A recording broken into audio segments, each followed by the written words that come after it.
11 months after they were displaced by Tropical Storm Erica, Dubic residents now have a place to call home. Dominica's first Kalinago magistrate sworn in, and Miss Dominica Tassia Flusak has her eyes set on the Miss Caribbean Culture crown after walking away with the Miss JC's title in Antigua on the weekend. I am Julian Morris with the Channel 5 News. The details coming up.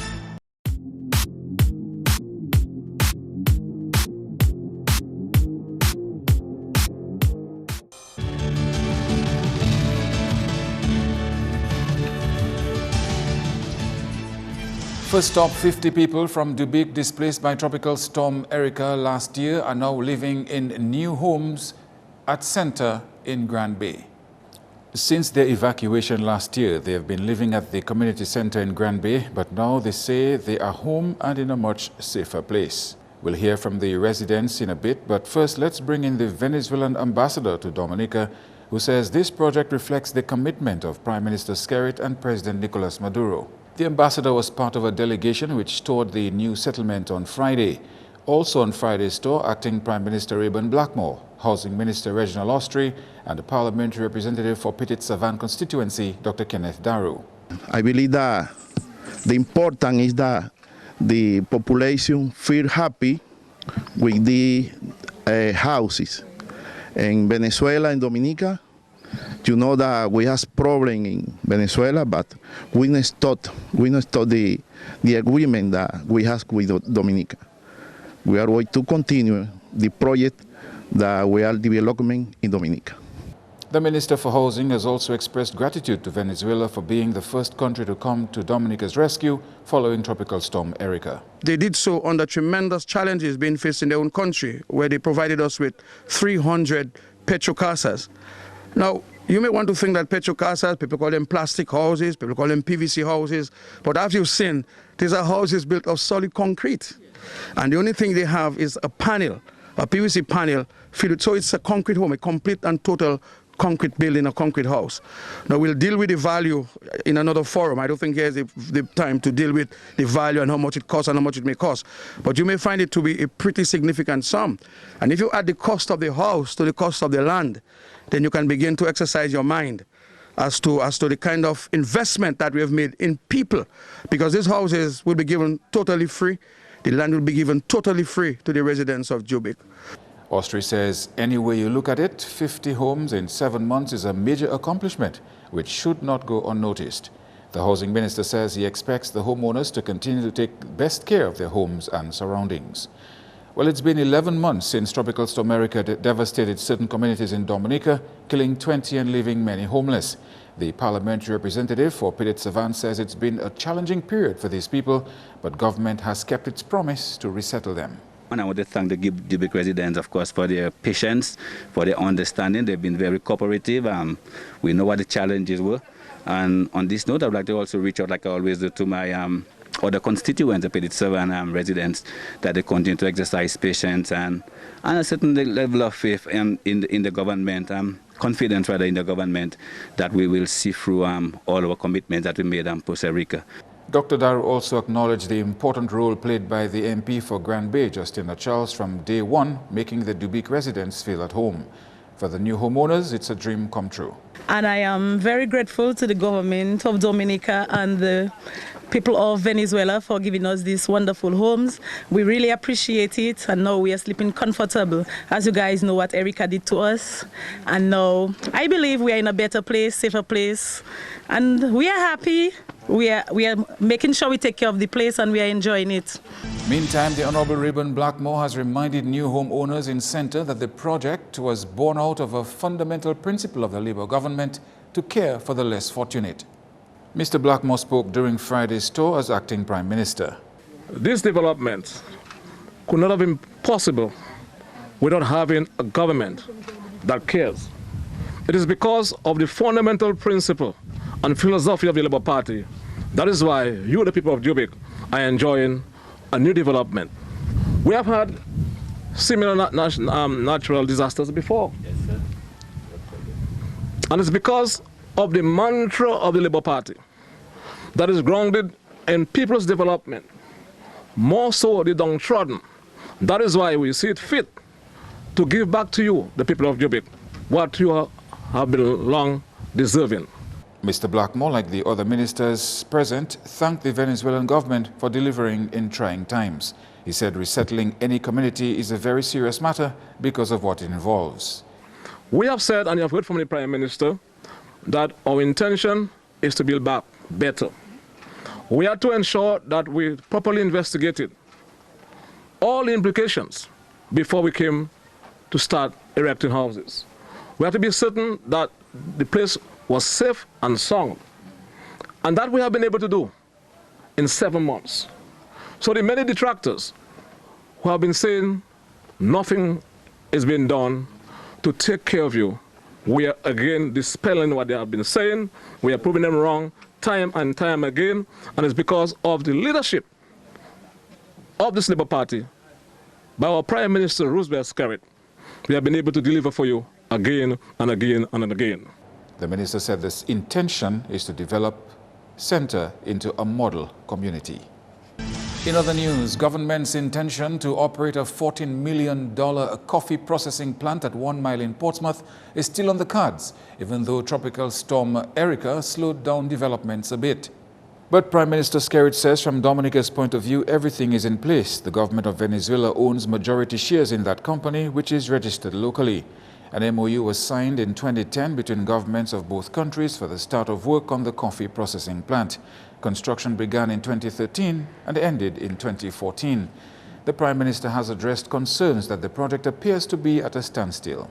We all know of the challenges confronting Venezuela this time, and therefore there has been a holdback on the fulfillment of their side of the commitment on this and so forth. We're still working with them. We understand the situation. The ambassador has been very helpful.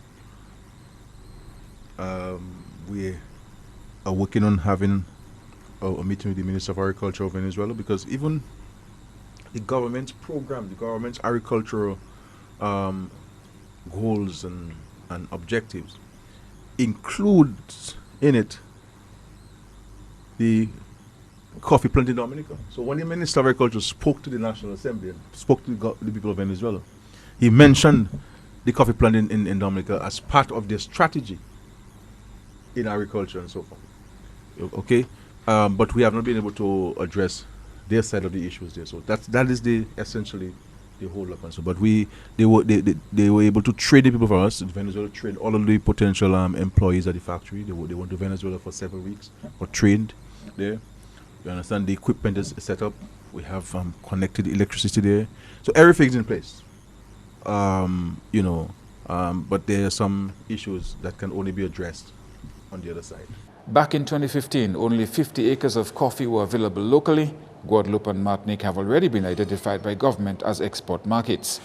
For the fiscal year 2015-2016, $100,000 was approved for the development of coffee. 60 farmers were already identified to propagate 110 acres of coffee at the Portsmouth Agricultural Station for the first year. When in operation, the coffee plant will process 200 metric tons of coffee a year.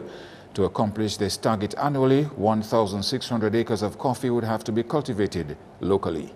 And 4 years after becoming the first Carib native to become a practicing attorney in Dominica, Pearl Williams has again made history when she took her oath of office and was sworn in as a magistrate in Dominica. On October 2010, Williams, a graduate of the Sir Hugh Wooding Law School and the daughter of the Kalinago Chief Charles Williams, took her oath as a barrister and solicitor of the Supreme Court.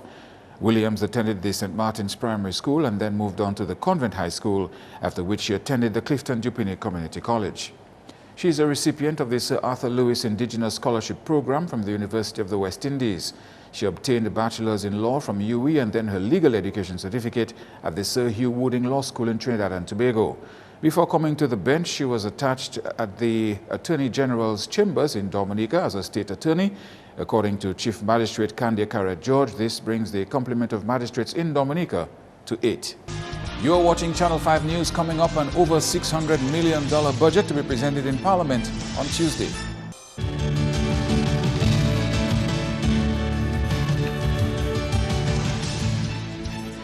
Thanks for staying with us. Dominica has once again captured the prestigious title of Miss JC's International. Andrea Louis has more. The competition held in Antigua on Sunday night saw Miss Dominica 2016, Tasia Flosak, competing against 10 other young ladies from across the region. Speaking to Kamala Jean-Baptiste Aaron on DBS's Talking Point on Monday morning, Flosak said her hard work paid off. Well, I definitely worked hard, especially coming from Miss Carnival where I placed first. What we did initially was find out my weak areas and try to improve that, and just, well, like they say, consistency is key. And so every time I stepped out, I made sure that it was my best at all times. I put my whole self, all my emotions, all my feelings into every round. And last night I captured 3 of the judge categories. And I'm so happy because I think all our hard work paid off. My walking sessions, my speech sessions. And I'm just really happy that I've made it this far and that I could represent my country so well. This is the 9th time Dominica has won that title since the show's inception in 1961. The last time Dominica was Miss JC's International was in 2013 with the then Carnival Queen Leslasa Amo Shillingford. This time around, Flosak won the awards for the judged rounds of Best Interview, Best in Performing Talent, and Best in Swimwear. First runner-up went to Antigua and Barbuda, while Nevis copped second runner-up position. Following Carnival, we came back home. We got the judges' feedback. We got our raw scores. And we really worked. We worked day and night. We worked on my walk. We worked on my presentation. We worked on improving everything, just to make sure that we were ahead of the game. We looked at the competition. We tried to figure out a few pointers, stuff that we can and cannot do or should not do. And I think it really just worked in our favor. And so, the aim is just to be consistent in every round. Miss Dominica leaves Ireland for Nevis later this week for the Miss Caribbean Culture pageant scheduled for Monday, 1st August. That pageant will host a pre-show on Saturday, 30th July. Andrea Louis, Channel 5 News. And Dominica's Prime Minister and Minister for Finance, Honorable Roosevelt Skerritt, will present estimates of expenditure amounting to over $680 million to be approved when the House of Assembly meets on Tuesday. In terms of allocation, the Ministry of Public Works and Ports receives the lion's share, totaling over $137 million. The theme for the 2012-2013 national budget was fulfilling the social contract, remaining focused in the midst of economic turbulence. For 2013-2014, it was building on the gains we have made. 2014-2015 was towards expansion of the economy, and the last budget, 2015-2016, keeping it real. Early on Tuesday's agenda is an address by the President, His Excellency Charles Savary. And the parish priest of the Pointe Michel Catholic community there is calling for continued support in the wake of a recent act of vandalism against his church. He spoke to Channel 5 News Monday, calling a fire inside the chapel a deliberate act which left the community united in dismay and disbelief. When you look at somebody just burning, the motive is just to cause pain in the community, and just to cause pain, and just it's a bad act. What I like really, and I saw within the community, is solidarity. And because after ringing the bell, many people came during the night. The next day, we said we are going to clean the church, and the villagers were there. Those I have been seeing in the village, the churchgoers as well as non-churchgoers, they came in great numbers. And even some people who are not even Catholic, like yesterday we had, the church we had more attendance than any other time. And then the way people are talking, they realize that within the community, if whoever did it was coming from the community, they realize they need to work together. The mothers, the fathers, the families need to work together so that at least they can help to root out anything that might be trying to enter in the community. Because before, I have been here for about 4 years, I have not been hearing all kind of wickedness. So it's something new that is trying to enter into this community of Pointe Michel. Father Wamutitu stated that the church is now in the process of repairing. We are hoping to have new pews by December, but now the main damage that have been made is the entire church, which was white and the blue is dark. So we have to repaint again. And some of electricals like night shadarias, some of them are melted. And then we have to do as well the overhaul checkup of electricals, because right now we cannot use the power until everything is once again satisfied. So there is a setback for us.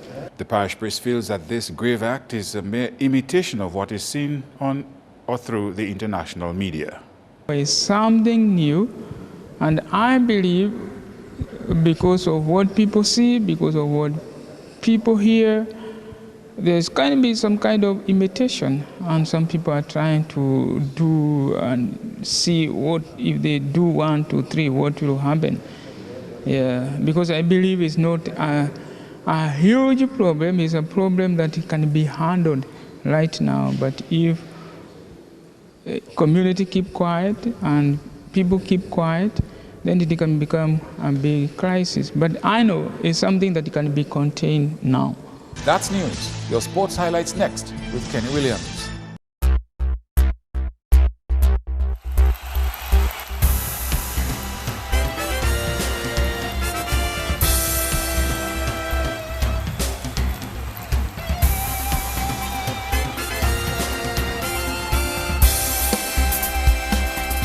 First up, Justina Charles Coles beat the Dominica Cricket Academy on first innings points in action from the Digicel Augustus Gregoire Premier Cricket League on the weekend.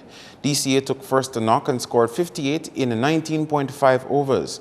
Tyrell Toussaint scored 27 and Sam Kernon 21. Brian Defoe took 5 for 25 and Lex Maglor 2 for 17.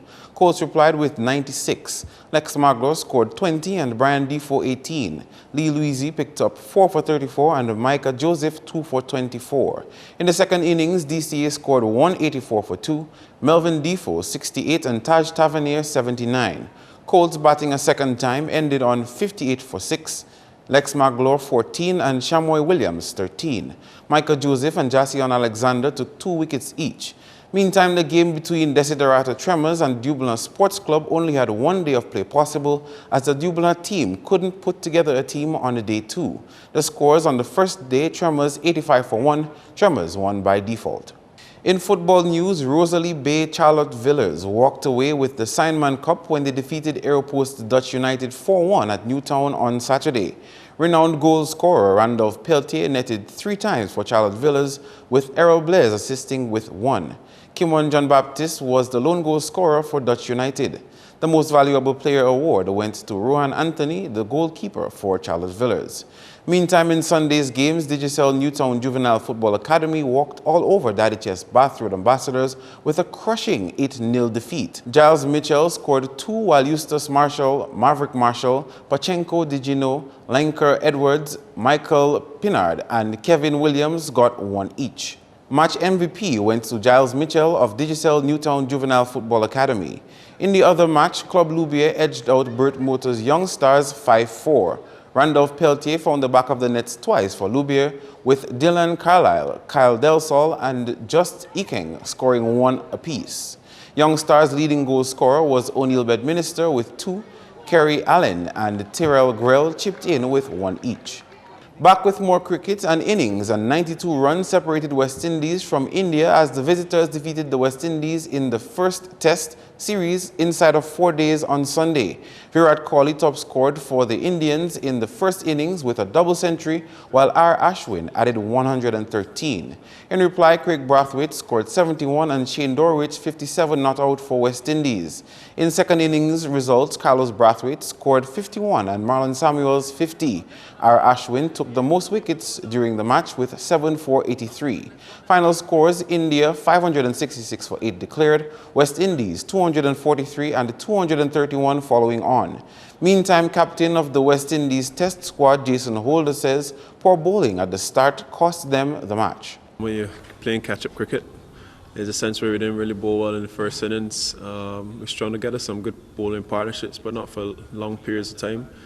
Going forward into the next match, we definitely need to improve bowling and partnerships, being able to string together some more maidens and create a lot of pressure for a longer period. I think once with that, we have been in a much better position in terms of getting wickets. But having said that, we weren't able to build enough pressure over a period of time, and scoring became relatively easy. On the basketball scene, there were wins for Eagles and Paybush Snipers in the 2016 Flow DAB League on Sunday. In Game 1, Snipers won over Elvis Welding Services Hornets by 5 points in overtime. The final scores: Snipers 68, Hornets 63. In the second game, Eagles defeated E.H. Charles Crossover 87-68. Meantime, the playoffs are set for August 3 at the Massac Hardcourt. Next up, St. Lucia Zouks defeated Guyana Amazon Warriors by an impressive 9 wickets in the Caribbean Premier League on Sunday. Guyana batted first and scored 159 for 5. Chris Lynn added 86, while Dwayne Smith assisted with 56. Jerome Taylor and Shane Watson picked up 2 wickets each. Set 160 to win, Zouks scored 162 for 1 in 16.1 overs. The Zouks only needed 3 batsmen for the job, as Johnson Charles had a game high of 94 and Shane Watson added 57. In other developments, not a good tournament for our boys, as Dominica bowed out of the CFU Boys Under-17 qualifiers after suffering their 3rd straight defeat on Sunday. The national team went down to Barbados 5-2 at the Warner Park Stadium in St. Kitts. Barbados scored in the 8th minute of play, with Keanu Martin equalizing in the 10th minute for Dominica through a 3-kick. Randall Coppell later scored the 2nd goal for Dominica in the tournament in the 28th minute of play, giving the boys from the Nature Isle a 2-1 advantage at the interval. Barbados bounced back in the second half to score 4 goals for a comfortable 5-2 victory. Meantime, Dominica went down to host country St. Kitts 2-1 and lost to Cuba 9-0. And in highlights from the Windward Island Schools games, the national team defeated St. Vincent in girls basketball 83-14.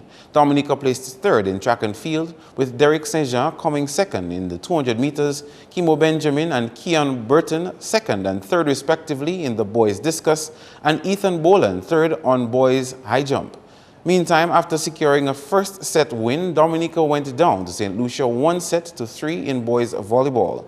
And the 77 team defeated St. Lucia 68-59 in boys basketball. That's all the sports for now. I am Kenny Williams. Be sure to join us next time.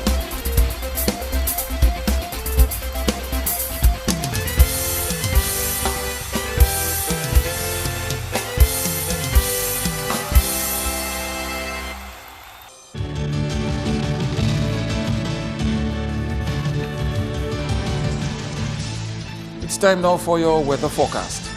Good evening, Dominica, and welcome to tonight's weather broadcast. I'm your presenter, Marshall Alexander. We begin by taking a look at earlier infrared satellite imagery, what it showed: an area of convection off to the east of Dominica due to an approaching tropical wave.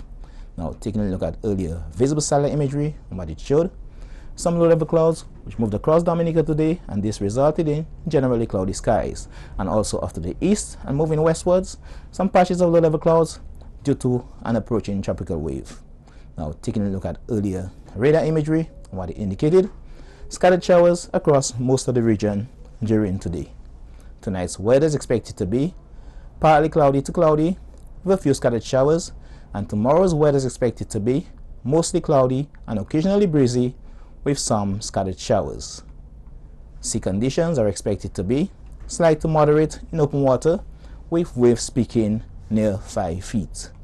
For the next 3 days, an increase in cloudiness and scattered showers can be expected throughout the 3-day period due to the passage of a tropical wave and weak unstable conditions.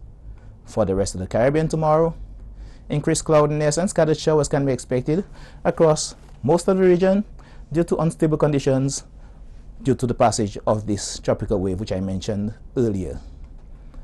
The international cities forecast: clear skies can be expected in New York and Beijing, partly cloudy skies expected in Miami, cloudy skies expected in London, and some thunderstorm activity expected in Caracas. Sunrise tomorrow will be at 5:46 a.m. and sunset will be at 6:38 p.m. Please remember that we are in hurricane season. For more information, you can call the weather hotline at 447-5555 or visit the website at weather.gov.dm. Thanks for viewing. Have a good night. To end the news, the headlines again. 11 months after they were displaced by Tropical Storm Erica, Dubic residents now have a place to call home. Dominica's first Kalinago magistrate is sworn in, and Miss Dominica Tassia Flosak has her eyes set on the Miss Caribbean Culture crown after walking away with the Miss JC's title in Antigua on the weekend. Feel free to contact us at news@mapping2k4.com. You can also access our past newscasts on our YouTube channel. On behalf of the production team, I am Julian Morris, and to our viewers around the world, thank you for watching.